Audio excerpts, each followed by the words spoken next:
Shalom untuk kita semua. Pernahkah kita mengalami mogok kendaraan, entah itu mobil atau motor di tengah jalan?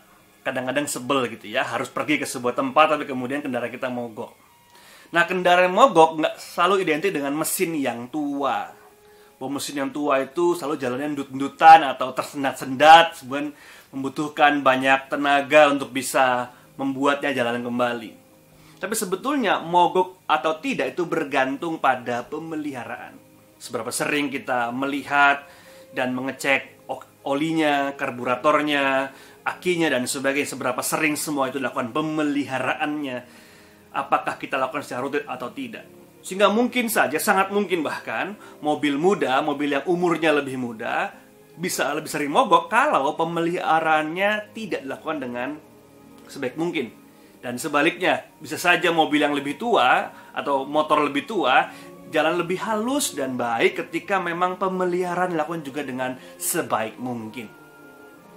Nah, saudaraku semua, memang ketika seseorang atau sebuah kendaraan itu berhenti, dia tidak bicara mengenai umur, tapi bicara mengenai pemeliharaan iman dalam kehidupannya, sama seperti manusia. Bukan berarti kita yang berumur tua lebih sering mogok, walaupun ya mungkin jalannya agak pelan, tapi belum tentu kita sering mogok gitu ya. Nanti kalau saya bilang sering mogok, pasti Adiuswa bisa protes gitu ya. Karena memang tidak selalu dan tidak sejajar antara mulusnya sebuah kendaraan, sebuah jalannya kehidupan dengan umur. Dan itu bicara sekali lagi mengenai pemeliharaan. Seberapa jauh kita memastikan mesin kehidupan kita terus terpelihara dengan baik. Seberapa sering kita memastikan bahwa oli kehidupan kita, aki kehidupan kita, ataupun mesin kehidupan kita itu terus boleh berjalan dengan baik.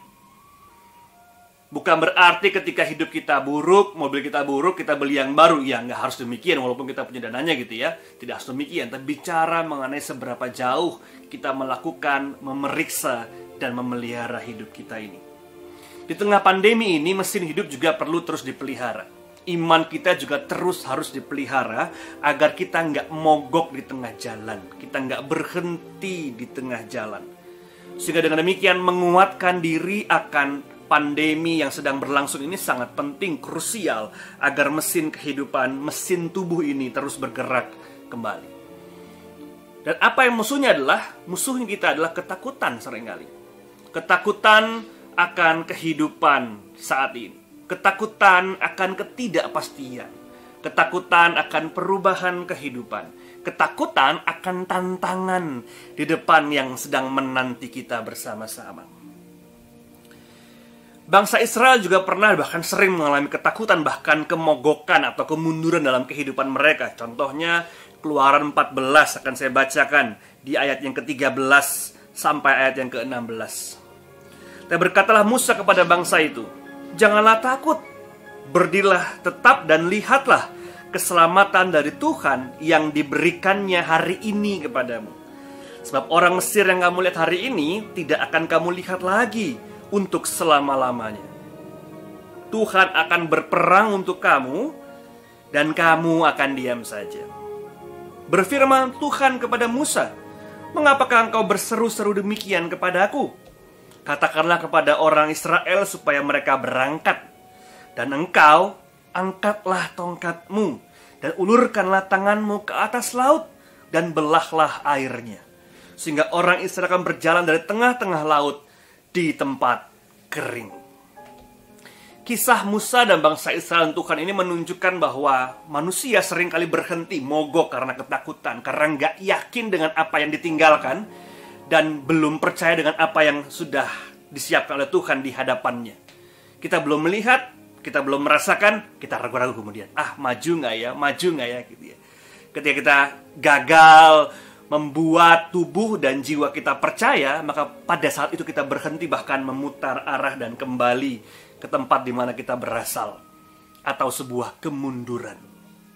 Ya, ketakutan, ketidakpastian, keraguan-raguan mampu membuat hidup kita mogok. Agustinus pernah berkata demikian, bahwa ketakutan adalah sebuah gerakan dari kuasa tubuh, karena dia mampu menghentikan sebuah gerakan dan membuat kita menjadi statis alias nggak bergerak gitu ya. Gitu-gitu aja. Bahkan, ini penting gitu ya, ketakutan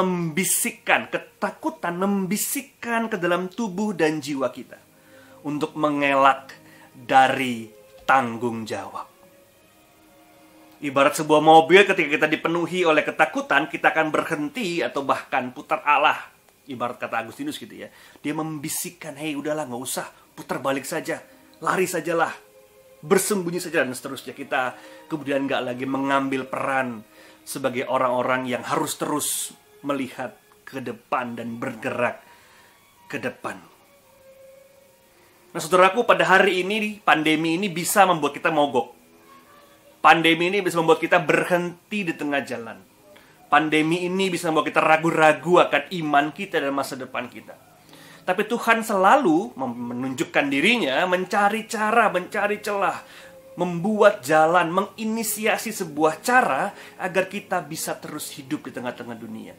Dan syaratnya, jika dan hanya jika terjadi, jikalau kita mau menapaki jalan itu.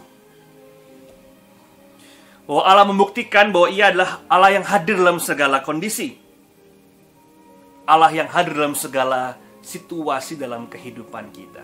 Dia sudah menunjukkan itu. Sehingga jangan sampai mesin kita berhenti di tengah jalan. Mesin kehidupan kita mogok karena kita takut dan tidak yakin dengan apa yang di depan. Dan ketika itu terjadi, maka kita akan berhenti di tempat atau bahkan kembali kepada masa lalu kita. Sehingga dalam iman hanya ada satu arah, moving forward, menuju ke depan.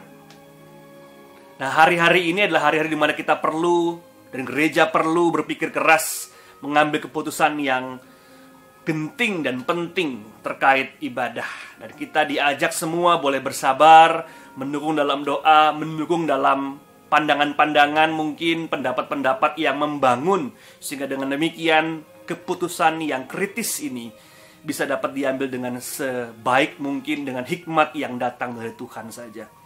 Dan itu semua dilakukan supaya kita nggak mogok. Iman gereja, iman umat, gereja sebagai persekutuan maksudnya gitu ya, tidak mogok di tengah jalan.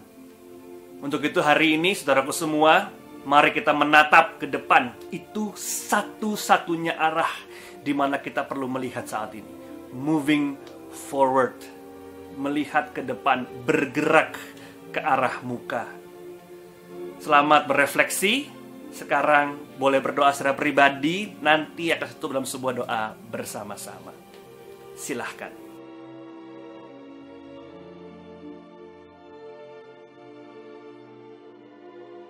Mari kita berdoa.